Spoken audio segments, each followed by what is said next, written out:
રાજચંદ્ર રત્નાકરુ પરમ કૃપાળુ દેવ, અબુધ અધમારંકને દે તુજ તાત્વિક સેવ.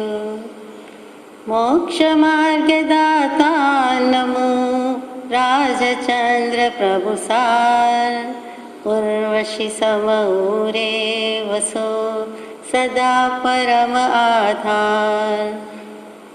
મોક્ષ માર્ગસ્ય નેતારં ભેત્તારં કર્મભૂભૃતાં, જ્ઞાતારં વિશ્વતત્ત્વાનાં વંદે તત્ગુણલબ્ધયે. વંદો ગુરુપદ પંકજે જે ત્રણ જગનું તત્વ, નિજ પરમ પદ પામવા જવા અનાદિ મમત્વ. સત્શ્રુતને નમસ્કાર, તારક ત્રિપુટીને નમસ્કાર, અસીમ ઉપકારી આત્માને નમસ્કાર, માવિત્રો સમાન મુરબ્બીઓ મુમુક્ષુને નમસ્કાર. પરમ કૃપાળુ દેવ પ્રણીત વચનામૃતજી અંતર્ગત મોક્ષમાળા શિક્ષા પાઠ 83. યથાશક્તિ થોડી વિચારણા કરી નવતત્વનું આટલું મહાત્મ્ય ફરીથી શિક્ષા પાઠ 83માં પરમ કૃપાળુ દેવ જે કહે છે તે સૂક્ષ્મ દ્વાદશાંગી જ્ઞાન પણ એ નવતત્વ સ્વરૂપ જ્ઞાનને સહાયરૂપ છે. દ્વાદશાંગી કહેતા જ બારે બાર આગમ, અને એમાં પાછું સૂક્ષ્મ દ્વાદશાંગી શું? સ્થૂળ દૃષ્ટિએ કે સૂક્ષ્મ દૃષ્ટિએ? તો સૂક્ષ્મ દ્વાદશાંગી એટલે બીજું કાંઈ નહીં, એનું જ્ઞાન એટલે બીજું કાંઈ નહીં, પણ દ્વાદશાંગી યાને જીનાગમ બારંગ એનું જે કંઈ રહસ્ય છે, મર્મ છે, તેનું નામ સૂક્ષ્મ જ્ઞાન. એટલે દ્વાદશાંગીનું રહસ્ય જ્ઞાન છે કે જે કાંઈ મર્મ છે તે કેવી રીતે ગ્રહણ થાય, તો કે નવતત્વ જ્ઞાન હોય તો તે જાણવામાં સહાયરૂપ થાય. દ્વાદશાંગી જાણવી હોય તો નવતત્વ સમજવા પડે, વિચારવા પડે. એટલા માટે પણ નવતત્વ જણાતા, એક આત્મતત્વ જણાતા બધું જણાય છે. આત્મતત્વ કહેતા કેવલત્વ જ પામે છે. એકને જણાતા અનંતું જણાય છે. પણ એકને જાણવા માટે, જીનાગમનો સાર રહસ્ય મેળવવા માટે કરવું શું જોઈએ? તો કે જળચેતનનો વિવેક. જળચેતનનો વિવેક શું કામ કરવો જોઈએ? તો કે નવતત્વ વિચારવા જોઈએ, જાણવા જોઈએ. જે નવતત્વ જાણતા, વાંચતા, વિચારતા એને વિવેક થઈ જાય. એટલે નવતત્વને સહાયરૂપ છે. ભિન્ન ભિન્ન પ્રકારે નવતત્વ સ્વરૂપ જ્ઞાનનો બોધ કરે છે. એથી આ નિશંક માનવા યોગ્ય છે કે નવતત્વ જેણે અનંત ભાવભેદે જાણ્યા તે સર્વજ્ઞ અને સર્વદર્શી થયો. ત્યાં સુધી આપણે યથાશક્તિ વિચારણા કરીએ.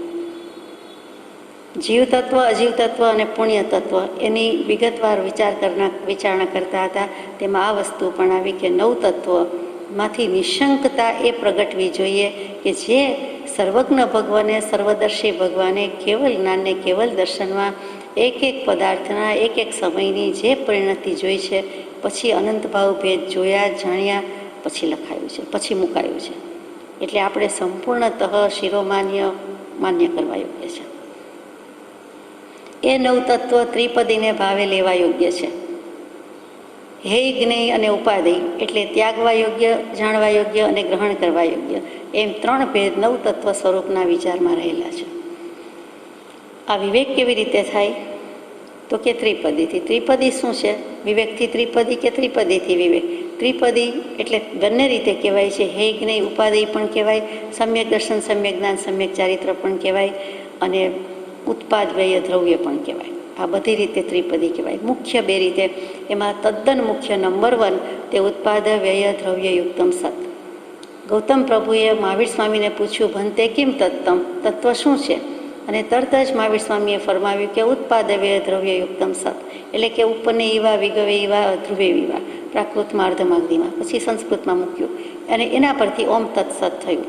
ઉપનિષદકાર જે રીતે મૂકે છે અહીંયા આ રીતે છે કે તે જે તત્વ કહ્યું તે સત છે, અથવા જે કંઈ સત છે, અસ્તિત્વ છે, ષડદ્રવ્યાત્મક જગત છે, તે તત્વ છે, એમ કરીને ત્યાં મૂક્યું. તો અહીંયા હૈ, જ્ઞેય અને ઉપાધિ. તો હૈ શું? હા સંસ્કૃતમાં ધાતુ છે. હા એટલે છોડી દેવું, વર્જી દેવું, ત્યાગી દેવું. એક અક્ષરના અર્થ થાય તે સંસ્કૃત ભાષામાં. તો કે હા, હા એટલે યસ, હકાર એમ નહીં, પણ હા એક ક્રિયાપદ છે, વર્બ છે. તો હા એટલે છોડી દેવું, એટલે હા હૈ કહેતા ત્યાગી દેવા યોગ્ય, છોડી દેવા યોગ્ય, છાંડવા યોગ્ય, જે કયો તે. પછી જ્ઞા ઉપરથી જ્ઞા એટલે જાણવું, જ્ઞેય થયું કે જે કંઈ છે તે જાણવા યોગ્ય છે એટલે જ્ઞેય. ઉપાદેય ઉપવત્તા આવત્તા ધ્રુવ એટલે કે ચારે બાજુથી નજીકમાં નજીક, વધુમાં વધુ જે આચરવા યોગ્ય છે, જે આદરવા યોગ્ય છે. આપણે કોઈને આદર આપીએ છીએ એટલે શું?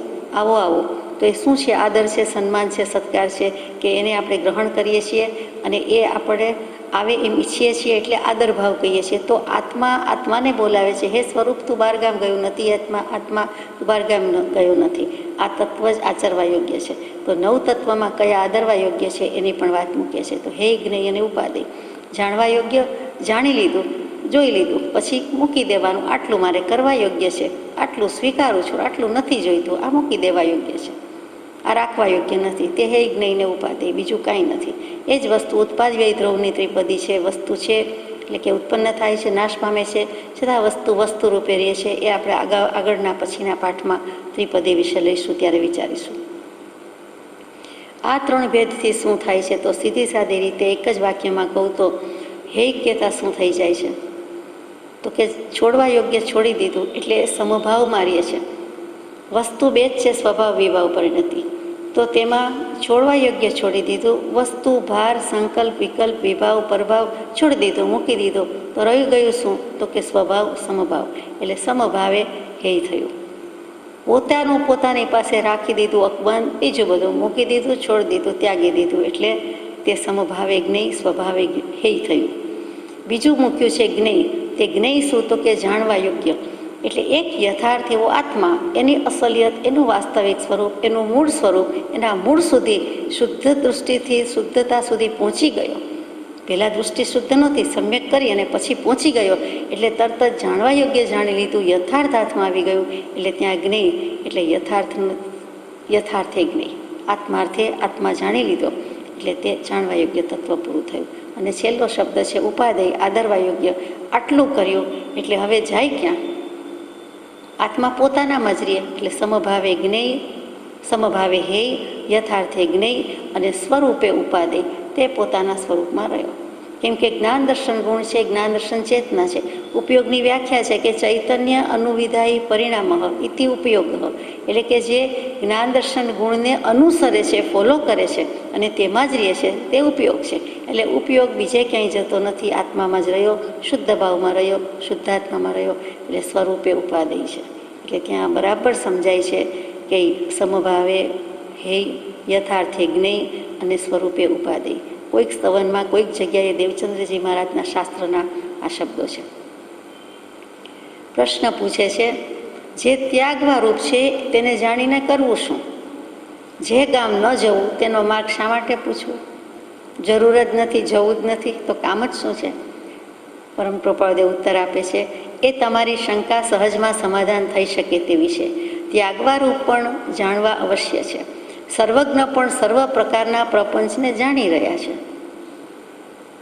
એમને કાંઈ જરૂર જ નથી, ઉપયોગનો પ્રયોગ નથી, પણ વસ્તુ સ્થિતિ એમ જ છે અને જાણવું જરૂરી છે. તો સર્વજ્ઞ પણ અત્યારે કહેતા નથી કે મારે શું કામ છે, હું તો સિદ્ધ સંસારમાં જે હોય તે. સંસારની પરિણતિ જોવી પડે છે કે જોવાઈ જાય છે, જણાઈ જાય છે. તો સર્વજ્ઞ સર્વ પ્રકારનો પ્રપંચ કહેતા આખું જ સમસ્ત દ્રવ્ય, સમસ્ત વિશ્વ, એનું એક એક દ્રવ્ય, ગુણ, પર્યાય, એની એક એક સમયની પરિણતિ. અને એ કેટલું બધું થયું, પણ એથી શું ફેર પડે છે? પોતે શુદ્ધ જ છે. અરીસાને શું ફેર પડે છે? એની પાસે ગમે તે વસ્તુ લાવો ન લાવો દેખાયા કરે, પ્રતિબિંબ પડ્યા કરે, ઝળક્યા કરે, તેવું છે. તો ત્યાગવારૂપ વસ્તુને જાણવાનું મૂળ તત્વ આ છે કે જો તે જાણી ન હોય તો અત્યાજ્ય ગણી કોઈક વખત સેવી જવાય. જો આપણને ખબર ન હોય કે આ વસ્તુ કરવાની નથી, આ વસ્તુ છોડવાની છે, આ વસ્તુ ખાવાની નથી, આ વસ્તુ રાખવાની નથી, આ વસ્તુ વાપરવાની નથી, તો ખબર ન હોય, જાણ્યું ન હોય તો વખતે કોઈક વાર કદાચિત આપણે એ વસ્તુ વાપરીએ, મોંમાં મૂકીએ, ખાઈએ, વાપરીએ, ન બનવાનું બની જાય. એટલે કોઈ પણ વસ્તુ છોડવા યોગ્ય હોય એ જાણવું તો જરૂરી જ છે. એટલા માટે અત્યાજ્ય જો માની લીધું હોય તો એનું સેવન ન થાય, એ ગ્રહણ ન કરીએ. આ વસ્તુ લેવા જેવી નથી, ખાવા વાપરવા જેવી નથી, અથવા કરવા જેવી નથી, આવા ભાવ કરવા જેવા નથી, એમ જાણી લીધું તો પછી આપણે છોડી દઈએ. જાણ્યું ન હોય તો એવું કર્યા જ કરીએ. આપણને ક્યાં ખબર છે કે આ વિભાવ છે ને આ સ્વભાવ કહેવાય, તો પછી આપણે કર્યા કરીએ, એટલે વિભાવ કર્યા કરીએ. એક ગામથી બીજે પહોંચતા સુધીમાં વાટમાં જે ગામ આવવાના હોય તેનો રસ્તો પણ પૂછવો પડે છે. વચ્ચે શું શું આવશે, જેથી આપણે સાચા રસ્તે છીએ, જાણીતી જગ્યા પર છીએ, જાણીતી દિશામાં પ્રયાણ કરી રહ્યા છીએ એમાં આપણને મન થતું હોય છે, આપણો રોજબરોજનો અનુભવ છે. તો પછી નહીં તો જ્યાં જવાનું છે ત્યાં ન પહોંચી શકાય. એ ગામ જેમ પૂછ્યા પણ ત્યાં વાસ કર્યો નહીં, તેમ પાપાદિક તત્વો પણ જાણવા પણ ગ્રહણ કરવા નહીં. પશુ તો નહીં પણ પંખીડા માથા પરથી ફરી જાય, ઉડી જાય તો આપણો એના પર કંટ્રોલ નથી. એટલે એ ફરી શકે છે, ઉડી શકે છે, પણ એને માથા પર બેસવા દેવાની. માનો કે બેસી ગયા તો ઉડાડી દઈએ, અને માળો કરવા દેતા તો નથી જ. તેવી જ રીતે જે ગામ જવું નહીં એ જાણી લેવું, જે પાપ નથી કરવાનું તે નથી કરવાનું, પણ તેને ગ્રહણ કરવા નહીં, ત્યાં બેસવું નહીં, તેને આપણા ઉપર બેસાડવા નહીં. જેમ વાટમાં આવતા ગામનો ત્યાગ કર્યો, તેમ તેનો પણ ત્યાગ કરવો અવશ્યનો છે. કેટલું ધીમેકથી કૃપાળુદેવે સમજાવી દીધું છે, ગળે ઉતારી દીધું છે કે જે ગામ જવું નહીં તે પૂછવું શું કામ, તો કે પૂછવું તો પડે, જાણવું તો પડે. આપણે ઘણી જ વખત ફ્રીવે પર આગલી એક્ઝિટ પણ પૂછતા હોઈએ છીએ કે એની પહેલાં આ આવે, આ એના પછી આવે. એટલે તરત જ જસ્ટ બિફોર દેટ કે રાઇટ બિફોર દેટ ને પછીની પણ કોઈ વાર પૂછીએ છીએ કે તો હવે 1-2 માઇલ કે 5-10 માઇલ આગળ નીકળી ગયા, બહુ દૂર નીકળી ગયા. એટલે આગલું પાછલું બધું પૂછતા હોઈએ છીએ. હવે તો બહુ જરૂર નથી, ઓટોમેટિક બધું જણાઈ જાય છે. એટલે આ રીતે ભગવાને સમાધાન કર્યું છે મોક્ષમાળામાં કે હે જ્ઞેય ઉપાદેયમાં જાણવું તો પડે. એમાં વળી પાપાદિક તત્વ જ જાણવાની વાત મૂકીએ કે જાણવા પણ ગ્રહણ કરવાની. તો ચાલો આપણે પણ જીવ અજીવ પુણ્ય 3 તત્વ પછી ચોથા પાપ તત્વથી વિચારવાનું છે. બોલવું ગમે નહીં છતાં પાપ, અને એની વાત લઈએ. પાપ તત્વ, પાપ શું? તો કે પાતયિતિ આત્માને આત્માના સ્વરૂપથી પાડી દે છે તે પાપ. આત્માને આત્માના સ્વરૂપમાં રહેવા દેતું નથી તે પાપ. મિથ્યાત્વ મોટામાં મોટું પાપ. એ પાપનો પિતા કયો, પાપનો પાપ કયો. જેમ લોભને કહેવાય તેમ એથી વિશેષ મિથ્યાત્વને કહેવાય. આ બધું આપ જાણો છો. તો પાપની એવી 82 પ્રકૃતિ શું છે? પાંશુયતિ ઇતિ પાપમ. પાંશુયતિ આત્માને મલિન કરી દે છે, મેલો કરી નાખે છે, અશુદ્ધ કરે છે, તે પાપ. તે પાપ તત્વ મૂક્યું છે. તે પાપ તત્વ કયો, તેની પ્રકૃતિ, તેના પ્રકાર 82 છે. આપણે વિચારીએ. પહેલું તો જ્ઞાનાવરણીય કર્મ જે છે તે મતિ જ્ઞાનાવરણ, શુદ્ધ જ્ઞાનાવરણ, અવધિ જ્ઞાનાવરણ, મનઃપર્યોગ જ્ઞાનાવરણ, કેવલ જ્ઞાનાવરણ. આ 5 જ્ઞાન અંશે કે પૂર્ણતઃ અવરાયેલા છે, આવરણ પામેલા છે, તે પાપ છે. એટલે કે પાપની પ્રકૃતિમાં છે. પાપ તત્વના પહેલા 5 ભેદ આ જ્ઞાનાવરણ છે. તે દર્શનાવરણીય કર્મની 9 પ્રકૃતિ છે. કઈ છે? નિદ્રા, નિદ્રા, નિદ્રા, પ્રચલા, પ્રચલા, પ્રચલા, થીણતી. એટલે 5 પ્રકારની નિદ્રા કઈ, જેની વાત કોઈ વાર આવી ગઈ છે. અને પછી ચક્ષુ દર્શનાવરણીય, અચક્ષુ દર્શનાવરણીય, અવધિ દર્શનાવરણીય અને કેવલ દર્શનાવરણીય. મનઃપર્યોગ દર્શનાવરણ હોઈ શકે નહીં, એ મનના પર્યાયની વાત છે. ત્યાં ચક્ષુ કે આંખની વાત ના આવે. એટલે દર્શનાવરણીય કર્મમાં 5 કહી દઈએ તો ખોટું પડે, 4 જ છે. 5 નિદ્રા અને 4 દર્શન, એને જે આવરણ કરે છે તે. એટલે કે જ્ઞાનાવરણીયની 5, દર્શનાવરણીયની 9 પ્રકૃતિ, 5 ને 9 14. પછી વેદનીય કર્મની આવે તો કે એમાં અશાતા વેદનીય એ પાપમાં આવે, શાતા વેદનીય પુણ્યમાં જાય છે. એટલે એક જ ભાંગો છે તે અશાતા વેદનીય, શરીરની મોટે ભાગે હોય છે તે. મોહનીય કર્મ લઈએ, જ્ઞાનાવરણીય, દર્શનાવરણીય, વેદનીય, પછી મોહનીય કર્મ આવ્યું. તો મોહનીયમાં દર્શન મોહનીય અને ચારિત્ર મોહનીય બંનેનો સરવાળો એક વાક્યમાં, એક શબ્દમાં મિથ્યાત્વ મોહનીય. એટલે મિથ્યાત્વ મોહનીયની પ્રકૃતિ લીધી.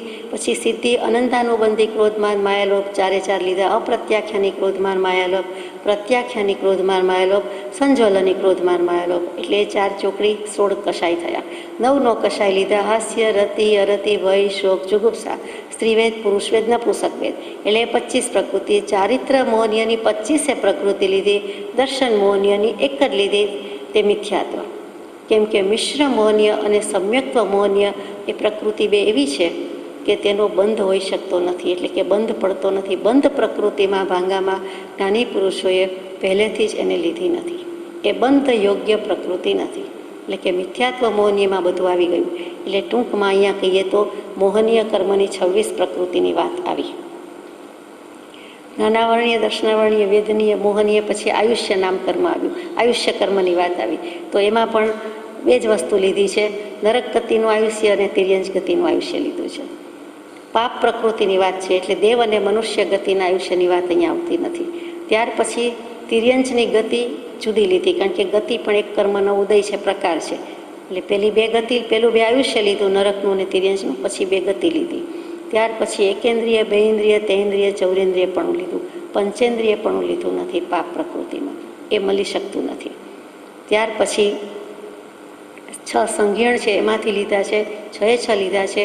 પેલું વજ્ર ઋષભ નારાજ સંઘિયણ, બીજું ઋષભ નારાજ સંઘિયણ, ત્રીજું નારાજ સંઘિયણ, અને ત્યાર પછી અર્ધ નારાજ સંઘિયણ, અને પછી કિલિકા, અને પછી સેવાર્થ.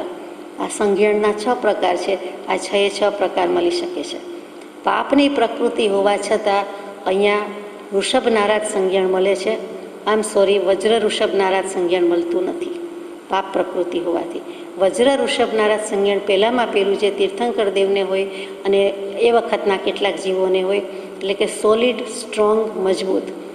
વજ્ર જે ઇન્દ્રનું હથિયાર છે તે આપણે વાત થઈ ગઈ છે, એવી ખીલી, એવો મરકટ બંધ, એવો કંઈક બંધ હોય કે એટલું ટાઈટ હોય કે કોઈ ખસી જ ન શકે. કૃપાળુદેવનું દેખીતું સ્ટ્રક્ચર સંજ્ઞાન આપણને એવું લાગતું નથી, પણ શ્રી મુખે એમણે કીધેલું છે, પ્રસંગમાં નોંધાયું છે કે અમને વજ્ર ઋષભ નારાજ સંજ્ઞાન પ્રવર્તે છે. અમારું સંજ્ઞાન વજ્ર ષભ નારાજ છે. અમે એટલું સ્ટ્રોંગ લઈ શકીએ છીએ, સહી શકીએ છીએ. દેખીતું ભલે આટલું હોય, 144માંથી 45 રતલની કાયા છેલ્લે થઈ ગઈ, તો પણ અમારું આટલું સંજ્ઞાન મજબૂત છે. અને આ વિતરાગતાની મુદ્રામાં દેખાય છે કે દેખીતું ભલે ગમે તેમ હોય, હાડકા પાંસડા દેખાતા હોય, પણ જે અસંગતા, જે વિતરાગતા છે, ઊભા રહી શકે, ચાલી શકે નહીં એવી પરિસ્થિતિમાં પણ જે ચિત્રપટ, જે મુદ્રા આપવાની કૃપા કરુણા કરી છે તે અવર્ણ્ય છે. તેમાં ક્યાંય આપણને વજ્ર ઋષભ નારાજ સંજ્ઞાન હોય તેવું જ લાગે. મુખ મુદ્રા એ વિના આટલી વિતરાગતા આવી શકે જ નહીં, આટલી અસંગતા હોઈ શકે જ નહીં. ઉપયોગ આટલો કેમ સૂક્ષ્મ, તીક્ષ્ણ, અસંગ, વિતરાગ રહી શક્યો છે? તો એ વજ્ર ઋષભ નારાજ સંજ્ઞાન છે ત્યારે આટલી સ્થિરતા ટકાવી શક્યા છે. એટલે પોતાના ભાવની ઉપયોગની મહત્તા તો સૌથી વિશેષ છે. એ ભાવની વાત થઈ, સૂક્ષ્મતાની વાત થઈ, પણ સંજ્ઞાન પણ આવું છે. લોકોને શાસ્ત્રીય અભિનિવેશ હોય એટલે મનાવાનું નથી. આ શ્રી મુખે કીધેલું હોવાથી, સ્વમુખે કીધેલું હોવાથી એની વાત કહેવાનું મન થઈ જાય. પછી સંસ્થાનની વાત આવે, એટલે કે આકાર. તો કે ન્યગ્રોધ પરિમંડલ સંસ્થાન, સાદી સંસ્થાન, વામન સંસ્થાન, કુબ્જ સંસ્થાન અને હુંડ સંસ્થાન. 5 અશુભ સંસ્થાન. એક સારું હતું તે બાકાત. જેમ એક સંઘેણ સારું નહીં, એક સંઠાણ સારું નહીં, એટલે એ બંને વસ્તુ આમાં આવતી નથી, એટલે એ પ્રકૃતિ થઈ ગઈ. ત્યાર પછી વર્ણ, ગંધ, રસ, સ્પર્શ. એમાં અશુભ વર્ણ, અશુભ ગંધ, અશુભ રસ અને અશુભ સ્પર્શ, એ 4 પ્રકૃતિ લીધી, કેમ કે પાપની વાત ચાલે છે. પછી પાછી નરકની અનુપૂર્વી લીધી, તિર્યંશની અનુપૂર્વી, એટલે કે ફોલો ક્યાં થાય છે? પાપનો ઉદય એવું છે, પાપનું પરિણામ એવું છે, તો કે નરક ગતિ મળે છે અને તિર્યંશ ગતિ મળે છે, એટલે એને અનુપૂર્વી કીધી. ગતિ જુદી, એની પાછળ જે જાય થાય તે અનુપૂર્વી ગઈ. પછી ચાલવાની ગતિ, તો કે અશુભ વિહાય ગતિ છે, એટલે હાથી અને હંસ જેવી ચાલ નથી, પણ ઘોડા અને ઊંટ જેવી ચાલ, તે પાપ પ્રકૃતિ. કેટલીય વ્યક્તિની ચાલ બહુ જ ખરાબ હોય, જુદી હોય, ઉડીને આંખે વળગે એવી અને અશુભ હોય, તે અશુભ વિહાય ગતિ, એટલે કે ચાલવાની ગતિ એવો ઉદય છે અશુભ ગતિનો, એટલા માટે છે. એ પાપ છે, એક જાતનું પાપનો ઉદય છે. કેટલાકના પગ બિલકુલ વાંકા પડતા હોય, દેખી ઉડીને આંખે વળગી આવે, એ પણ એક પ્રકારની પાપ પ્રકૃતિ છે, સમજવા માટે. પછી નામ કર્મની જ આ બધી પ્રકૃતિ આવે છે. ઉપઘાત કર્મ, સ્થાવર નામ, સૂક્ષ્મ નામ, અપર્યાપ્તપણું, સાધારણપણું, અસ્થિર નામ, અશુભ નામ, દુર્ભાગ્ય નામ, દુસ્વર નામ, અનાદય નામ, અપયશ નામ, નીચ ગોત્ર, એ ગોત્ર કર્મની વાત આવી ગઈ. તો આ નામ કર્મની બધી પ્રકૃતિ, બધીમાંથી થોડીક અહીંયા પાપ કર્મવાળી છે તે લઈ લીધી છે. આ નામ કર્મ વખતે આપણે કર્મના ચમત્કાર પાઠમાં થોડું વિચારેલું કે અપયશ નામ કર્મ શું કહેવાય, અથવા તો આ બધા નામ કર્મ શું કહેવાય. અને ત્યાર પછી રહ્યું તે ગોત્ર કર્મ, તે અશુભ ગોત્ર બાંધે, એટલે કે નીચ ગોત્ર બાંધે છે, એટલે નીચ ગોત્ર. અને છેલ્લામાં છેલ્લું 8મું તે અંતરાય કર્મ રહ્યું, તેની 5 પ્રકૃતિ લાગુ પડે. દાનાંતરાય, લાભાંતરાય, ભોગાંતરાય, ઉપભોગાંતરાય અને વીર્યાંતરાય. આ બધી પ્રકૃતિ મળીને 82 બોલ, તે 82 પાપ તત્વની વાત છે. આટલી રીતે એને પાપના કારણ, પાપના પરિણામ, એ જો છોડી દઈએ, જાણ્યું છે તો છોડવાની વાત આવે. આપણા હાથમાં જેટલું હોય તેટલું થાય, અને તે છોડીને પરમ સુખને પામીએ તેવી ભાવના માટે આ પાપ તત્વ. પ્રતિક્રમણમાં કેટલીક વાર બોલાય છે 82 બોલનું પ્રતિક્રમણ. બૃહદ આલોચનામાં બોલીએ છીએ પાપની 82 પ્રકારની પ્રકૃતિ. આ 82 બોલ અથવા 82 બોલની પાપ પ્રકૃતિ તે બીજું કાંઈ નહીં, આ 82 બોલ.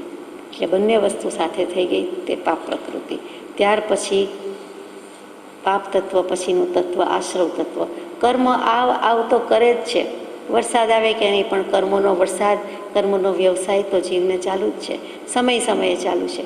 તો એવા કર્મો આ બધી બાજુથી અને સ્રવે છે, આપણા તરફ વહી રહ્યા છે, પ્રવાહ રહી રહ્યો છે. શાસ્ત્રોમાં મૂકે છે કે જીવરૂપી તળાવને વિશે અપ્રત્યાખ્યાને કરી, વિષય કશાએ કરી, આ ઇન્દ્રિયાદિક વિષયો કરીને આ બધા છિદ્રમાંથી જાણે કે કર્મરૂપી જળનો પ્રવાહ તો આવ્યા જ કરે છે. તેનું નામ આશ્રવ તત્વ. તેના મૂળ તો 20 ભેદ છે, પણ ખરેખર શાસ્ત્ર કરતા પુરુષોએ 42 ભેદ ગણ્યા છે. એટલે આપણને સમજવામાં સરળતા રહીએ એટલે 42 ભેદની વાત કરીએ છીએ. એમાં 5 આશ્રવ છે, મુખ્ય છે. તે કયા કયા છે? મિથ્યાત્વ, અવિરતિ, પ્રમાદ, કષાય અને અશુભ યોગ. એ 5 આશ્રવ છે. મિથ્યાત્વ મોટામાં મોટું પાપનું આશ્રવનું કારણ, કર્મ આવવાનું કારણ. ત્યાર પછી અવિરતિ, વ્રત વગેરે ન હોવા તે. પ્રમાદ, એના વિશે તો ઘણું કહેવાયું છે. અને કષાય અને અશુભ યોગ. એટલે આ 5 મુખ્ય આશ્રવના દ્વાર છે. અને ત્યાર પછી 5 ઇન્દ્રિયના વિષય છે, કાયા, જીભ, નાક, આંખ, કાન. એના દ્વારા કર્મો આવ્યા કરે છે. ભાવ કરીએ છીએ માટે, શુભાશુભ ભાવ થયા કરે છે માટે. ઇન્દ્રિયો ખરાબ નથી. પછી ક્રોધ, માર, માયાલોભ, મુખ્ય 4 કષાય છે, તે થયા કરે છે. મન, વચન, કાયાના 3 અશુભ યોગ છે. અને સૌથી વધારે અગત્યનું જે અત્યારે લેવાનું મન થાય છે, લઈએ તો સારું, તે 25 ક્રિયા. એટલે ફરીથી 5 પ્રકારના આશ્રવ: મિથ્યાત્વ, અવિરતિ, પ્રમાદ, કષાય, અશુભ યોગ. 5 ઇન્દ્રિયના વિષય: ક્રોધ, માન, માયાલોભ, 4 કષાય.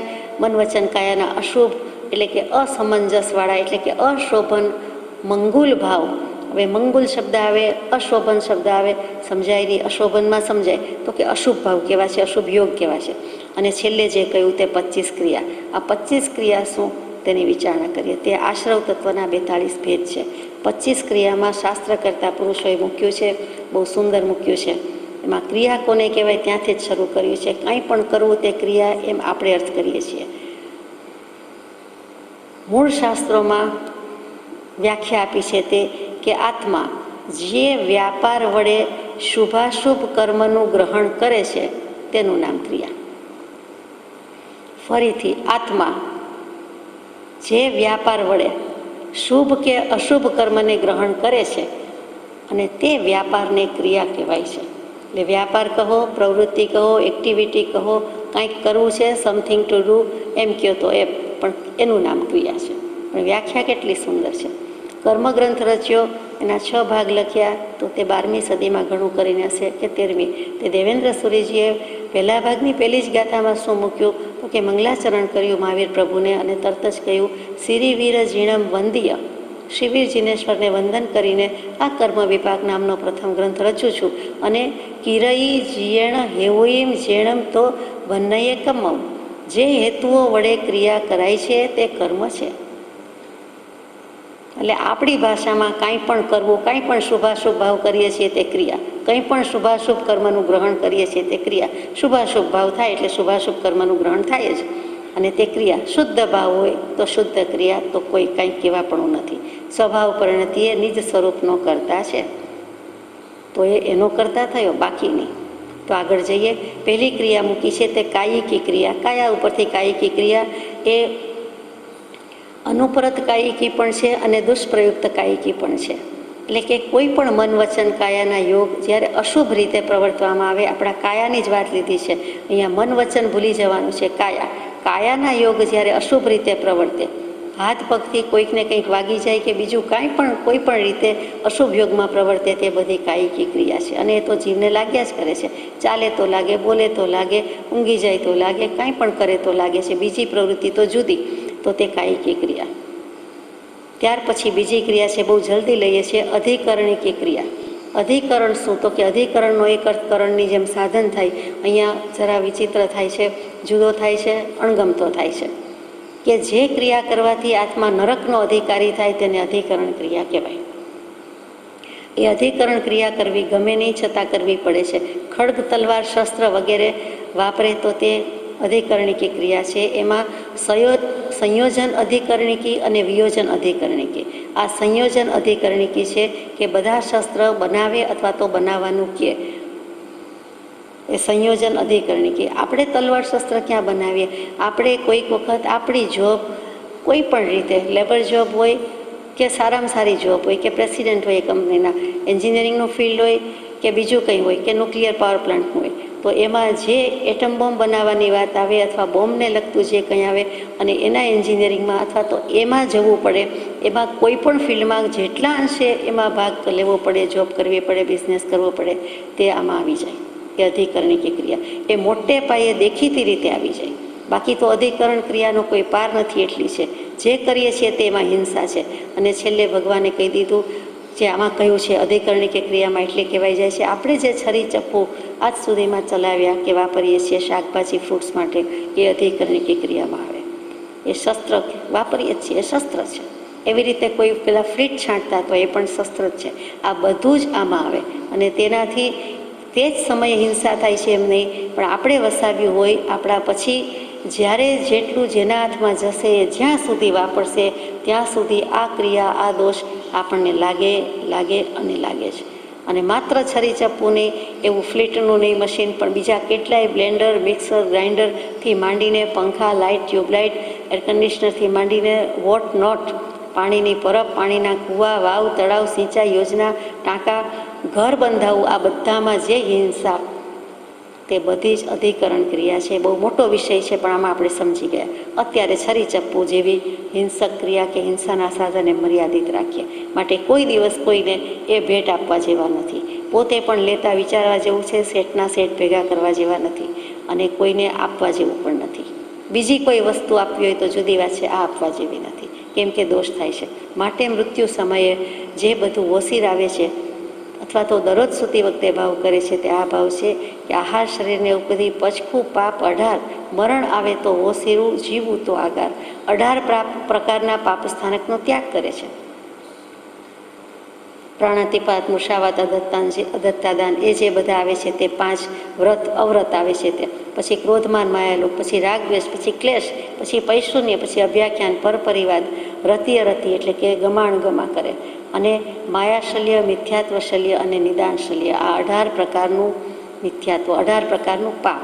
એમાં સૌથી છેલ્લું મૂક્યું, the last but not the least, તે મિથ્યાત્વ. હકીકતમાં પહેલું જે છે મિથ્યાત્વ છે, એટલે આ બધું નાચે છે. મિથ્યાત્વની મોજમાં સંસારી જીવને ખબર પડતી નથી, પણ આ પાપો થયા કરે છે. તો અધિકરણ ક્રિયા અને છેલ્લે જ્ઞાની પુરુષે આ ગાથા સહિત એટલે વંચાય છે કે એમાં છેલ્લે મૂક્યું કે સંયોજન અધિકરણિકી તો સમજાય, પણ નિવર્તન અધિકરણિકી એમાં પોતાનું શરીરે પણ એક સાધન છે અને તેના વડે પણ નરકે જઈ શકાય છે. જેવા ભાવ કરીએ, જેવું કામ લઈએ, તો એ શરીરને પણ એમાં સાધન કહી દીધું. શારીરિક કેટલીક ક્રિયાથી પણ નરકગામી જીવ થાય છે. ત્રીજી વાત છે, આપણે નરકે જવું નથી. આ તો આપણે 25 ક્રિયાની વાત કરીએ છીએ કે રોજ રોજ કઈ કઈ ક્રિયા કરીએ છીએ. પછી પ્રાદ્વેષિકી ક્રિયા એટલે જીવ ઉપર જે થાય છે, જીવ પ્રાદ્વેષિકી, એક જીવ બીજા પર દ્વેષ કરે છે તે. અને અજીવ પ્રાદ્વેષિકી એટલે અજીવ ઉપર પણ આપણને દ્વેષ થાય છે કે આવા પથ્થર ઉપર ચાલવાનું છે, આવા કાંટા, આવો કાંટો તો જોયો નથી, આટલો લાંબો કાંટો કૃપાળુદેવને કેવો વાગ્યો હશે. પણ પછી એમ થાય કે આપણું કામ નહીં, આપણને અણગમો આવે કે આવા કાંટા જ શું કામ ઉગતા હશે. પણ એમ અનાદિકાળથી કેટલુંક છે જ, તો તે વખતે એના, અને એમાંય જો આપણને વાગે તો એના પર ખીજદાજ રોષ થાય છે, તો તે પણ અજીવ પ્રાદ્વેષિકી ક્રિયા કરી. એવી તો ઘણી હોય, આ તો એક સમજવા માટે જ. કોઈ વસ્તુ અત્યંત અણગમાવાળી હોય, અરુચિ પેદા કરે, ગમે જ નહીં આપણને, એવો કોઈ કલર હોય અને ત્યારે કહીએ કે અરર આવું, એવું પહેરનારા છે વગેરે, ત્યાં આપણી દ્વેષી ક્રિયા, અજીવ વસ્તુ આપણને દ્વેષ ભાવ કરાવી ગઈ. એટલે આપણે કેટલા માલ વિનાના, આત્મા જેવો માલધારી અને સાવ નિર્માલ્ય થઈને વર્તીએ છીએ, તે સમજવાનું છે. ચોથી ક્રિયા છે પારિતાપનિકી. પરિતાપ ન ઉપજાવે, પોતે પોતાને પીડા ઉપજાવે અને બીજાને ઉપજાવે. પોતે પોતાને કેમ ઉપજાવે? તો કે છાતી કૂટીને રડે, માથા કૂટે, કંઈક અણગમતું થાય, અણભાવતું થાય, ફાવતું ન હોય, અનુકૂળ ન હોય, અથવા પોતાને પોતાના પર ગુસ્સો આવે, ગાલ પર 2-4 થપાટ લપાટ ઠોકી દે, માથા કૂટે છે, માથા ભીત સાથે અફડાવે છે. એ બધું શું છે? તો કે પોતે પોતાને પરિતાપ ન ઉપજાવીને પારિતાપનિકી ક્રિયા કહે છે. જ્ઞાની પુરુષ આપણી નાળ જાણે છે, પછી બીજાને એવું કરે છે, તાડન મારણ કરે છે, વધ કરે, શિક્ષા કરે, સજા કરે, હાથ ઉપાડે, તો એ પણ ત્યાં બીજાનું લઈ લીધું કે સ્વહસ્ત અને પરહસ્ત પારિતાપનિકી ક્રિયા. આ 4 ક્રિયા થઈ ગઈ. 5મી છે તે પ્રાણાતિપાતિકી ક્રિયા. તેમાં પણ સ્વહસ્ત અને પરહસ્ત. પ્રાણાતિપાત એટલે પ્રાણનો અતિપાત, એટલે કે પ્રાણનો વધ કરવો, પ્રાણનીથી કોઈની હિંસા કરવી, જીવજંતુ હોય કે નાના મોટા હોય, તો આ પણ જીવોને ચાલ્યા જ કરતી હોય છે. 6ઠ્ઠી ક્રિયા છે આરંભિકી ક્રિયા. એમાં પણ જીવ આરંભિકી અને અજીવ આરંભિકી.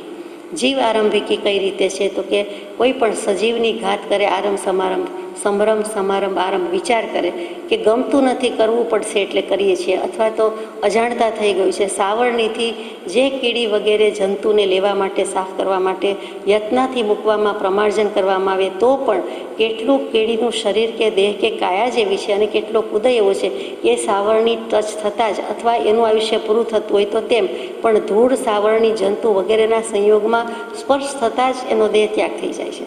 તો એ જીવ ઉપર દ્વેષ નથી, તેમ છતાં આપણાથી જીવ આરંભિકી ક્રિયા થઈ જાય છે. એવી કોઈ પણ વસ્તુમાં કૂંથવા, જરાય એને હણવાની ઈચ્છા નથી, પુસ્તકનું કોઈ નાનામાં નાનું જંતુ જરાય ઈચ્છા નથી, પણ પાનું ફેરવતા અથવા દૂર કરતા અગર આપણો શ્વાસોચ્છ્વાસ, ઉચ્છ્વાસને હિસાબે ત્યાં ને ત્યાં કોઈ વાર જીવતદાન મળે છે, કોઈક વાર મરણનું દાન મળે છે, ભરી જાય છે. તો તે હિંસા છે, તે પ્રાણાતિપાત છે, એ પણ ક્રિયા લાગે છે. અને અજીવમાં કેવી રીતે લાગે તો કે કોઈક ગુસ્સો હોય તો કોઈકનો ફોટો હોય, પણ એ વ્યક્તિ પર ગુસ્સો આવે તો ફોટો ફાડી નાખે, અથવા તો ફેંકી દે, અથવા ઘા કરે, અથવા એના ઉપર હાથ પછાડે, દસ્તા મારે કે એવું કાંઈ કરે, તો એ પણ એણે હિંસા કરી. એવી જ રીતે શ્રેણિક મહારાજાએ હિંસા કરવાની ના કહી હતી તો કે કૂવામાં રહેલા જે કાંઈ પાણી વગેરે છે એમાં પાડા ચીતરતા જાય ને એમાં ફેંકીને પણ પાડાની હિંસા કરી.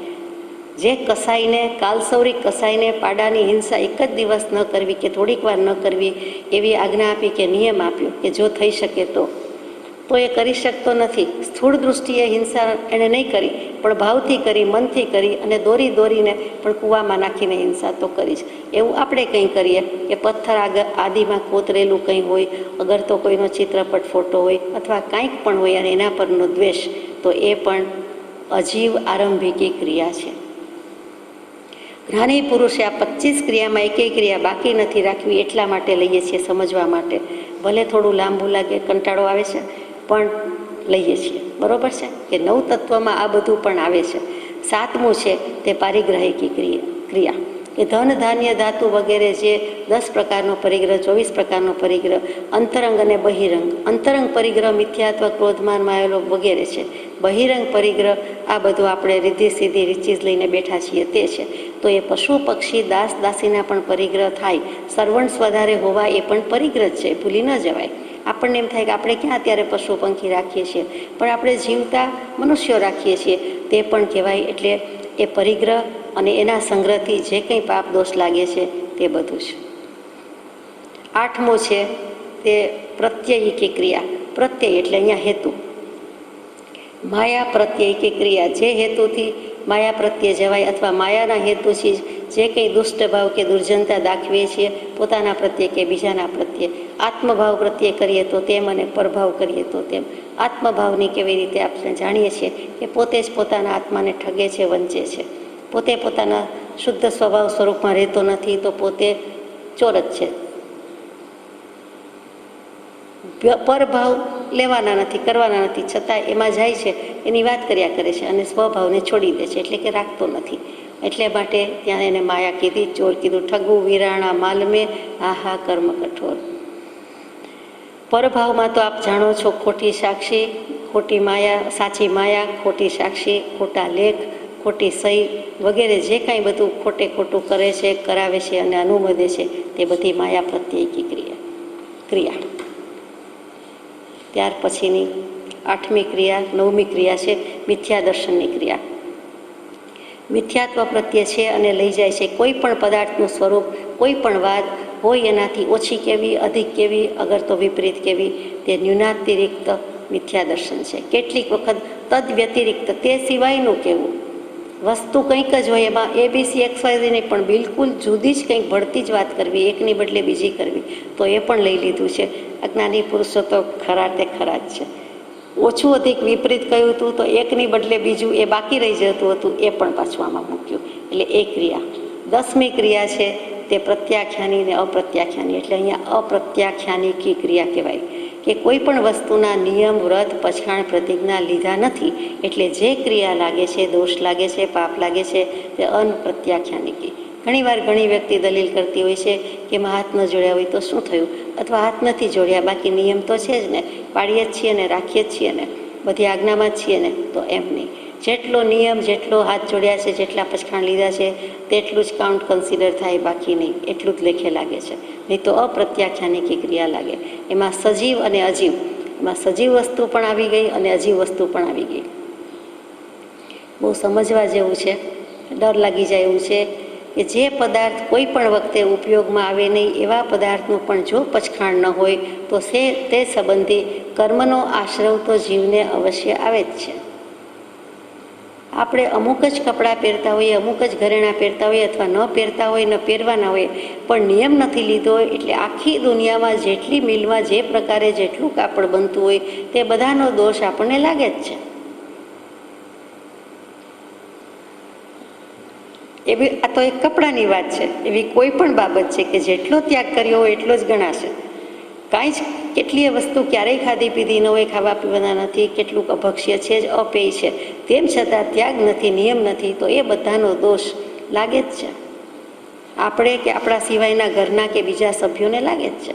એવી જ રીતે ભૂત ભવોમાં કરેલા પાપ, ભવિષ્યની વાત નથી કરતી પણ ભૂત ભવો, આગલા ભવોના એ પાપ, અને એમાં જે છરી ચપ્પુ લઈ દીધા હશે કે હિંસાના સાધન વસાવ્યા હશે, એ પાપ હજુ પૂરું થયું નથી, હજુ ચાલ્યું આવે છે. એવું જ અત્યારનું ચાલ્યું આવે છે. એટલે લોક આખાની અધિકરણ ક્રિયાનો હેતુ કયો છે એમ એક પત્રમાં કૃપાળદેવે છેલ્લી લીટી મૂકી દીધી છે. એ પત્ર આવે ત્યારે જરૂર વિગતથી લઈશું, પણ તેમાં મૂકી દીધું છે કે લોક આખાની અધિકરણ ક્રિયાનો હેતુ આ જીવ બંધાય જ ને, દંડાય જ છે ને, બંધાય જ છે, પીટાય જ છે, બધે પીટાતો ચાલ્યો છે. એટલે આ કેટલું એ શું કામ ક્યાં સુધી ચાલ્યું આવે તો કે દેહ છોડવાના સમયે, મરણ સમયે જો બધા જ ભાવ ઓસિરાવી દીધા હોય, એટલે કે બધી વસ્તુ પ્રત્યેનો ભાવ ત્યાગી દીધો હોય, પછખાણ હોય, તો એને બંધ થતો નથી. એટલા માટે બધું પચખી લીધું, બધા વ્રત નિયમ લઈ લીધા, બધા પછખાણ લઈ લીધા, એવો ભાવ કરે છે. હવે છેલ્લે જ લેવું, છેલ્લે કોને ખબર છે ભાનમાં હોય કે નહીં, શું થાય, કોઈ હાજર હોય કે નહીં, નિમિત્ત હોય કે નહીં, તો જેટલું બની શકે તેટલો ત્યાગ જીવતા જીવે જ, સ્વસ્થ હોઈએ ત્યારે જ સમજી વિચારીને જાણી બૂજીને કરી દેવા જેવો છે. જો ન કર્યો હોય તો છેલ્લે કોકને કહેવું પડે કે મારા વતી બોલો કે સંભળાવો મને. છેલ્લે પાપ રાશિની સજાય બોલે, 18 પાપ રાશિની બોલે, બીજું કેટલું બોલે, પ્રાયશ્ચિત બોલે, ક્ષમાપના બોલે, પણ જીવે પોતે ન વિચાર્યું, ન છોડ્યું, બીજો છોડાવે તો એમ, પણ ત્યારે. અને એમાં દરરોજ બોલવા જેવી આ ટેવ છે કે આહાર શરીરને ઉપધી પચખું પાપ 18 દરરોજ રાત્રે સૂતી વખતે.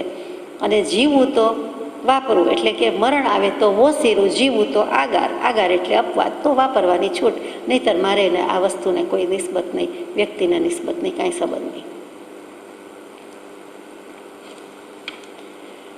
એટલે આ મોટી વાત છે. પ્રત્યાખ્યાની અપ્રત્યાખ્યાની ક્રિયા 10મી ક્રિયા. 11મી ક્રિયા છે તે જીવ દૃષ્ટિકી અને અજીવ દૃષ્ટિની. અને કેવી રીતે તો કે રાગાદિક દૃષ્ટિથી કોઈ જીવે દૃષ્ટિનો જ દોષ છે, દેખે છે ને ભૂલે છે, દેખે જ ભૂલી. કોઈ વ્યક્તિ વસ્તુ પ્રત્યે રાગથી જુએ છે, સ્નેહથી જુએ છે, પ્રેમથી જુએ છે, એને ખૂબ ગમે છે, ગમાપૂર્વક જુએ છે, તો તે દૃષ્ટિનો દોષ છે. મરમાડું જુએ છે તો દૃષ્ટિનો દોષ છે. કટાક્ષ દૃષ્ટિથી તીરછી નજરે, વાંકી નજરે, ત્રાસી નજરે જુએ છે તો તે દોષ. તે બધું જેટલું છે તે જીવ પ્રત્યે જોયું હોય તો તેમ દોષ, અજીવ પ્રત્યે જોયું હોય તો તેમ દોષ. એટલે જીવ પ્રત્યેનો રાગ તો સમજાય, પણ અજીવ અનિત્ય પદાર્થ એના પ્રત્યેનો રાગ પણ આપણો ઓછો નથી, તો એ પણ લઈ લીધું છે. 12મી ક્રિયા છે સ્પૃષ્ટિકી ક્રિયા, કે એવી જ રીતે રાગાતિક ભાવથી જીવ કે અજીવને સ્પર્શ કરવો. ગમતી વ્યક્તિને એવી રીતે રાગથી સ્પર્શ કરીએ, અણગમતી વસ્તુને કે ગમતી વસ્તુને સ્પર્શ કરીએ તો એ પણ તે વખતે જે ભાવ થાય છે તે પણ આમાં લઈ લીધેલા છે. 13મી ક્રિયા છે પ્રાતિત્યકી ક્રિયા. પ્રાતિત્યકી એટલે શું? એ પણ જીવ અને અજીવને આશ્રયી છે. માનો કે બીજાના હાથી, ઘોડા, ઘરેણાં, વસ્ત્ર, આભૂષણ જોઈને આપણને જે ભાવ થાય, કોઈ વાર કમ્પેરિઝન ન થાય, કોઈ વાર કોમ્પિટિશન ન થાય, કોઈ વાર જેલસી થાય, અથવા મારે વસાવા છે એવો ભાવ થાય, મારી પાસે નથી અભાવનો ભાવ થાય, એ જે કંઈ ભાવ થાય એ પ્રાતિત્યકી ક્રિયામાં લઈ લીધેલા છે. ને કોઈક વખત એમ થાય કે એના કરતાં તો મારી પાસે ઘણું છે, સારું છે, તો તે પણ આમાં આવી જાય. એટલું જ નહીં, પણ રસ્તામાં થાંભલામાં કદાચ કંઈ હાથ પગ અવયવ ભટકાય, મસ્તક ભટકાય, અને તે વખતે જે અજીવના નિમિત્તે દ્વેષ આવી જાય છે કે આ થાંભલો પણ એ રસ્તામાં મૂક્યો, અથવા કે અહીંયા આવું નહીં કરતા હોય તો, નહીં મૂકતા હોય તો, એ વખતે જે કંઈ ભાવ થાય છે, દ્વેષ વગેરે ભાવ થાય છે, તે આ ક્રિયામાં લઈ લીધા છે. પહેલાં પણ આવ્યું હતું કાંટામાં, અહીંયા જુદી રીતે આવ્યું છે. 14મું છે સામંતો ઉપનિપાતિકી ક્રિયા. સામંત નિપાતિકી એટલે શું? તો કે સામંત એટલે ચારે બાજુથી, અને ઉપનિપાત એટલે બે રીતે, કે લોકનું આવી પડવું, એટલે લોકોનું કોઈનું અચાનક આવી પડવું, આપણે કહે ને અકસ્માત આવી ચડ્યા, આવી પડ્યા, એવી રીતે, અથવા કોઈ ત્રસ્ત જંતુ આવીને પડી જાય તે. એટલે બંને વસ્તુ લાગુ પડે કે ક્યાંય પણ ખુલ્લું વસ્તુ પડી હોય રસોડામાં ખાસ, અને એમાં કોઈ જીવજંતુ આવીને પડે તો તે વખતે એનો તરત જ દેહત્યાગ થઈ જાય છે, પ્રાણ ત્યાગ થાય છે. આપણને તો કદાચ એટલી વસ્તુ જ બગડિયાનું દુઃખ થયું, એની બદલે ખરેખર એ જીવનું તો પ્રાણ જતા રહ્યા. ગરમા ગરમ ચા દૂધમાં માખી પડી જાય તે વખતે તરત થાય કે આ શું, એના તો પ્રાણ ગુમાવી દીધા. આપણે તો કદાચ એ વસ્તુ વિના ના રહ્યા બહુમાં બહુ. તો એ સામંત ઉપનિપાતિકી ક્રિયા. એવી જ રીતે બીજાના હાથી ઘોડા રીતિ સિદ્ધિ સમૃદ્ધિ જોઈએ, પ્રશંસા સાંભળી, અને પોતાની પાસે આટલું બધું હોય તો રાજી ન થાય, અથવા તો બીજો એપ્રિશિએટ કરતો નથી, બીજો વખાણ કરતો નથી, એટલે જે ભાવ થાય છે તે પ્રાતિત્યકી ક્રિયા પછી જીવ સામંત ઉપનિપાતિકી ક્રિયામાં આવ્યું. કે બીજો કદર કરતો નથી, બીજો થેન્ક્સ કહેતો નથી, બીજો સારો અભિપ્રાય આપતો નથી, અને બીજો ખોટખા પણ કાઢવા માંડે છે, કોમેન્ટ્સ આપવા લાગે છે. તે વખતે પણ જે ભાવ થાય છે, જે ક્રિયા થાય છે, તે જીવ સામંત ઉપનિપાતિકી ક્રિયા. ઘણું લાંબો શબ્દ છે. મૂવી, ખેલ, તમાશા, નાટક, સર્કસ વગેરે કોઈ બતાવે છે અથવા તો લઈ જાય છે, અથવા એ જ એની આજીવિકા છે, એ કુતૂહલ ને કુતૂહલ જ છે. તો એ બધી ક્રિયા આ ક્રિયામાં આવે છે. તેને શું દોષ લાગે? મનોરંજન પૂરું પાડે છે, પણ તેને આ સામંત ઉપનિપાતિકી ક્રિયાનો દોષ લાગે છે. અને વસ્તુ ખુલ્લી હોય અને જીવજંતુ પડે તો આપણે વિચાર્યું, ઘરમાં કે બહાર જ્યાં પણ બિઝનેસમાં કેટલું ધ્યાન રહે. અન્ન વગેરે, અનાજ વગેરેના વ્યાપાર કરતા હોય, એનો ઉપયોગ એટલો રહેતો નથી, એને ઘણો દોષ લાગે. આમ તો બધે જ લાગે એવું છે.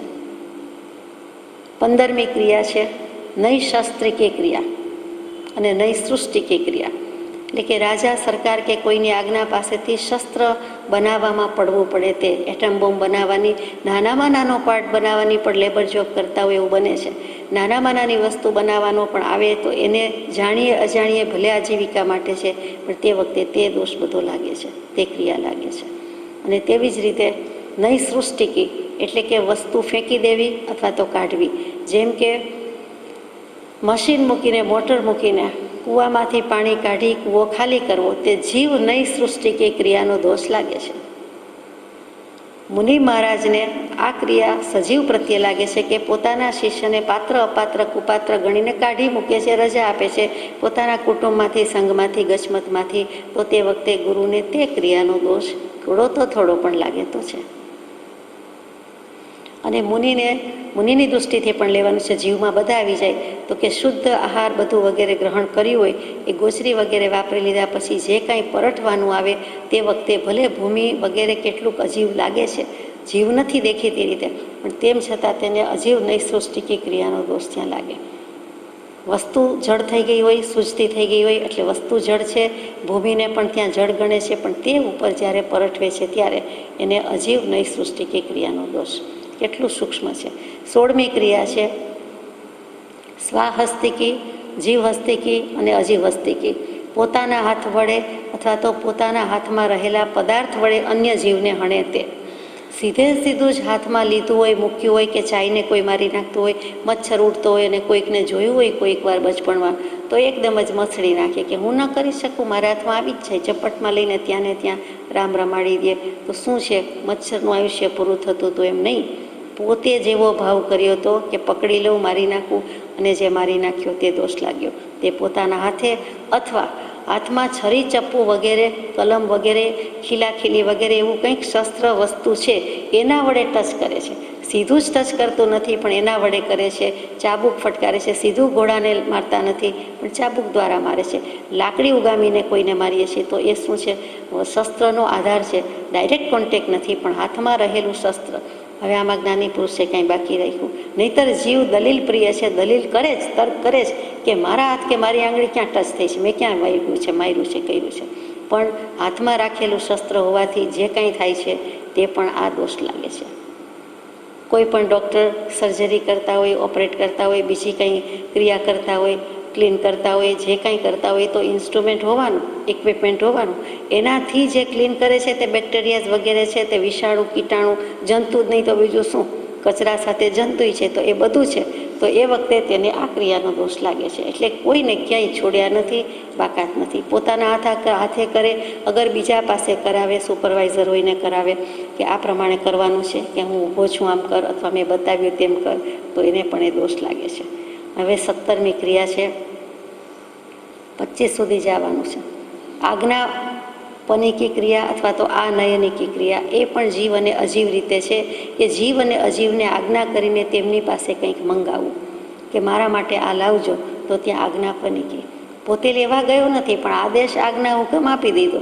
એટલે લાવવાવાળો કે લેવા જે ગયો એને હાલવાનો, ચાલવાનો, ઉપાડવાનો, લેવાનો, મૂકવાનો બધો દોષ લાગ્યો.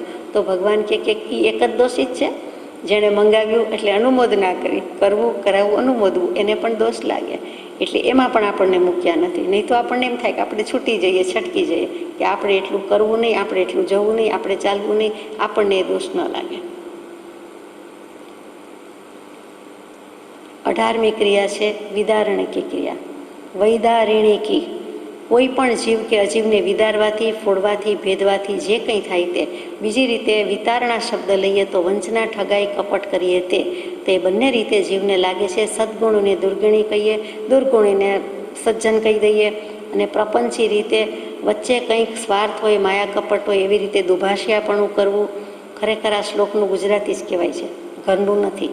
જીવ અજીવના અછતા ન કહેવા યોગ્ય દોષ કેવા, ગુણ કેવા, મેણા મારવા, ટોન્ટ મારવા, વ્યંગ વિનોદમાં કહી દેવું, કલંક ચડાવવું, આડ ચડાવવું, ફાડ પડે તેવી ખબર આપવી, ધ્રાસકો પડે તેવા સમાચાર આપવા, આ બધું જ આ ક્રિયામાં અંતર્ગત છે. વૈતારિણીકી કે વૈદારિણીકી, જેમ લાકડું વેરી નાખીને બે ફાટ જુદા થઈ જાય એવી રીતે કોઈના મનમાં આમ શ્વાસ, મન, જે કંઈ એક લય, એક રિધમ ચાલતી હોય એમાં અચાનક એવા સમાચાર આપીએ તો એ પણ આ ક્રિયામાં આવી ગયું. પછી 19મું અનાભોગ, એટલે ઉપયોગ રહિતપણા વડે થતી ક્રિયા. જ્યાં અનાભોગ આવે એટલે ભોગ આભોગ વિનાનું, એટલે કે ઉપયોગ રહિતપણે. જીવને તો ઉપયોગ છે પણ છતાં જાણે ઉપયોગ વિનાનો થઈ ગયો, જડ જેવો કહીએ છીએ આપણે. કે વ્યક્તિ છો, માણસ છો કે પથ્થર છે, તો કે દિલ પથ્થર નહીં, પણ માણસ પોતે જ જડ જેવો થઈ જાય. બુદ્ધિ વિચાર કંઈ કરી જ ન શકે, જડ જેવો. તો એ વખતે ઉપયોગ તો છે જ જીવ હોવાથી, પણ ઉપયોગ રહિતપણા વડે જે ક્રિયા કરે તે અનાભોગિકી ક્રિયા. કેટલીક વખત હાથમાં પ્રમાર્જન કરવાનું, પડીલેહણ કરવાનું લે, પણ સરખી રીતે કરે નહીં. સાવરણી હોય કે રજોહરણ હોય કે કાંઈ પણ હોય, તો તે લેતા મૂકતા જે કંઈ યત્નાપૂર્વક નથી કરતો, ઉપયોગ રાખતો નથી, એ અનાભોગિકી ક્રિયા છે. 20મી ક્રિયા છે તે આકાંક્ષા અનાકાંક્ષી, અનવકાંક્ષિત ક્રિયા. આકાંક્ષા ઈચ્છા, અપેક્ષા, અને અનવકાંક્ષી એટલે આ લોક અને પરલોકની વિરુદ્ધ ચોરી, પરદારા પર સ્ત્રી પુરુષ ગમન વગેરે આચરણ કરવું, તે અનવકાંક્ષ પ્રત્યયિકી ક્રિયા કહેવાય અને તે કરવા યોગ્ય નથી. 21મી ક્રિયા તો કે શુભાશુભ યોગરૂપ પ્રાયોગિકી ક્રિયા. મન વચન કાયા તો છે, દેહ લઈને બેઠા છીએ એટલે છે ને છે, ક્યાંય સુધી રહેવાના છે, શૈલેષીકરણ વખતે રૂંધવાના છે. તો શુભાશુભ યોગ તો પ્રવર્ત્યા જ કરે છે, તો શુભે લઈ લીધા, અશુભ પણ લઈ લીધા. અને જે પ્રાયોગિકી ક્રિયા એટલે પ્રયોગ, એનો અનુભવ, એને પ્રેક્ટિકલ યુઝ, ઉપયોગમાં લઈએ છીએ, ચાલ્યા જ કરે છે, હલાવ્યા જ કરીએ છીએ, તો એ બધું જે છે તે ક્રિયા પ્રાયોગિકી ક્રિયા છે. કેટલીક વાર તો વિના કારણ આપણા હાથ પગ હલતા હોય છે, હલાવતા હોય છે, એ પ્રાયોગિકી ક્રિયા છે. બીજી તો કેટલીય છે, પણ મન વચન કાયાના યોગમાં આ પણ છે. નસકોરા બોલે છે, બોલાવાઈ જાય છે કેટલાકને, એ પ્રાયોગિક ક્રિયામાં આવે. જરૂર છે કે નહીં, પણ થઈ જાય છે. 22મી ક્રિયા છે સામુદાયિકી ક્રિયા અથવા સામુદાનિકી ક્રિયા, કે યથાયોગ્ય 8 કર્મને આપણે એકસાથે ગ્રહણ કર્યા કરીએ છીએ.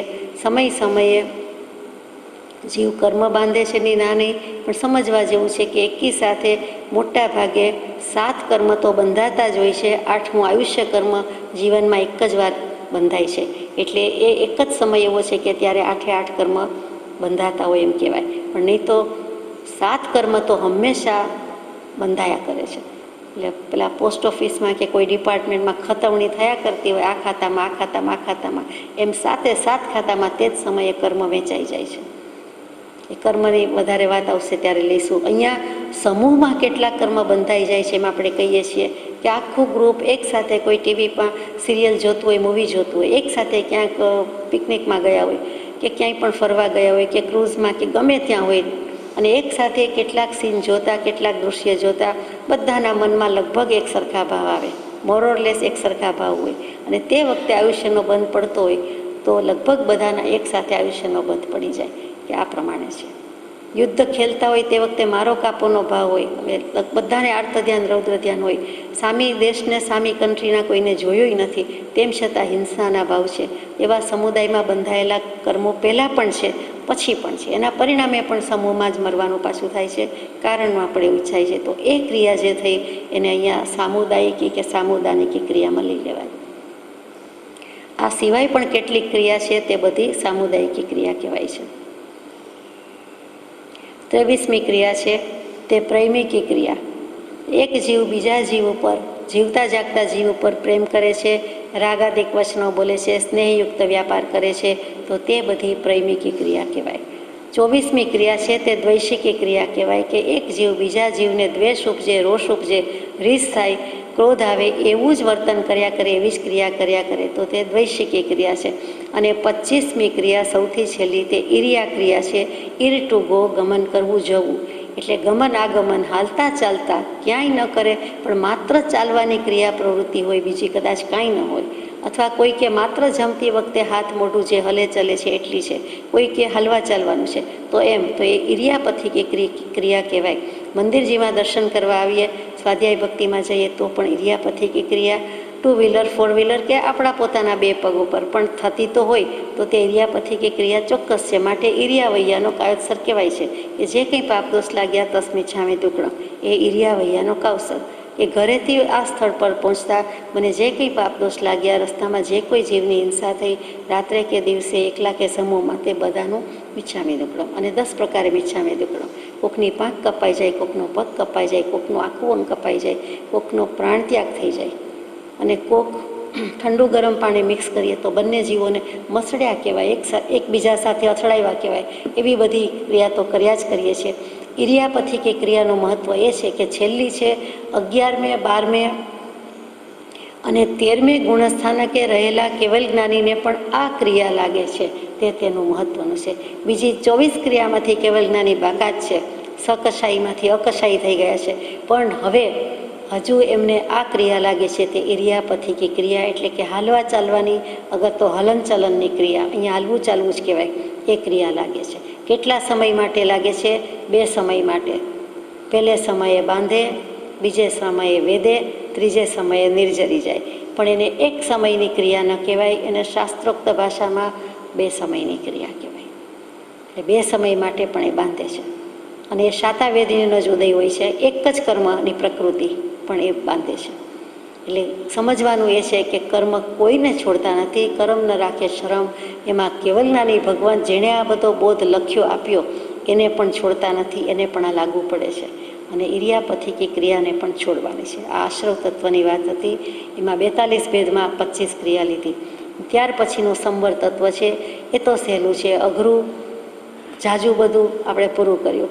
હવે કર્મ જોઈતા નથી, આવતા અટકાવવાના છે, એટલે એના ઉપાય તો આપણી પાસે છે જ. આવી તો ગયા, પણ હવે ઉપાય પ્રવર્તાવાના છે. તો સંવર આવતા કર્મોને રોકવા, કેવી રીતે રોકવા? 57 ભેદ કીધા છે. લગભગ બધાની વાત કોઈ વાર આવી ગઈ છે. 5 સમિતિ, 3 ગુપ્તિ આવી ગઈ છે. ઈરિયા સમિતિ, ભાષા સમિતિ, એષણા સમિતિ, આદાન નિક્ષેપણ સમિતિ અને પરિસ્થાપના સમિતિ. એવી જ રીતે મનોગુપ્તિ, વચનગુપ્તિ, કાયગુપ્તિ, એટલે 3 ગુપ્તિ આવી ગઈ. પછી 22 પરિસર કયા કયા હોય છે? તો કે ક્ષુધા એટલે ભૂખનો, તૃષા એટલે તરસનો, શીતનો, ઉષ્ણતા એટલે ગરમીનો, ડાંસ મચ્છરનો, અચેલનો એટલે અવસ્ત્રપણો, નગ્નપણાનો, દિગંબર મુનિત્વમાં ખાસ લાગુ પડે, અથવા તો પહેરવા કપડાં ન હોય તેને પણ કહેવાય. તાપનો પરિસર, પછી પાછો અરતિનો, અણગમાપૂર્વકનો, પુરુષને સ્ત્રીનો, સ્ત્રીને પુરુષનો, પછી ચાલવાનો, એક આસને બેસવાનો, ઊભા રહેવાનો, શૈયાનો, આક્રોશ વચનનો, એક આસને બેસી રહેવાનો પાછો મૂક્યો, યાચનાનો, ગોચરી લેવા માટે જવું પડે તે, અલાભનો, રોગનો, તૃણ સ્પર્શનો, ભેલનો, અલાભનો, સત્કાર પુરસ્કારનો, પ્રજ્ઞાનો, અજ્ઞાનનો અને દર્શનનો. આમ 22 પ્રકારના પરિસર છે. અને આ તો મુનિના પરિસર કીધા. 22 પરિસર મુનિને પીડે ગૃહસ્થને અગણિત ગૃહસ્થની કેળે રે, બ્રહ્મચારીજીએ લખ્યું છે. એટલે છતાં સહન કરવાના છે. 5 સમિતિ, 3 ગુપ્તિ, 22 પરિસર, પછી 10 પ્રકારનો ધર્મ, તે ક્ષમા, માર્દવ, આર્જવ, સત્ય, શૌચ, સંયમ, તપ, ત્યાગ, આકિંચન્ય, બ્રહ્મચર્ય. જે 10 લક્ષણ આ મહાપર્વ કહીએ છીએ તે 10 લક્ષણ, તે ધર્મના 10 લક્ષણ, તે જ 10 પ્રકારનો યતિ ધર્મ, તે અહીંયા આપણે વિચાર્યું તે. ત્યાર પછી 12 ભાવના ભાવવાની કઈ છે, જે વૈરાગ્યની છે, આપ જાણો છો અને લેવાઈ ગઈ છે. અનિત્ય, અશરણ, સંસાર, એકત્વ, અન્યત્વ, અશુચિ, આશ્રવ, સંવર, નિર્જરા, લોક સ્વરૂપ, બોધિ દુર્લભ અને ધર્મ દુર્લભ. 12 ભાવના પછી કાંઈ ભાવવાનું બાકી રહેતું હોય એમ લાગે નહીં, પણ એનું પરિણામ તો આવે. એટલે ચારિત્ર આવે, તે 5 પ્રકારના ચારિત્ર: સામાયિક, છેદોપસ્થાપનીય, સૂક્ષ્મ, સંપ્રાય, પરિહાર, વિશુદ્ધ અને છેલ્લું જેમાં આપણને રસ, પણ પેલું કંઈ કરવું નહીં, યથાખ્યાત ચારિત્ર, તે કેવલ જ્ઞાનવાળું. અને સૌથી પહેલું તે સામાયિક ચારિત્ર.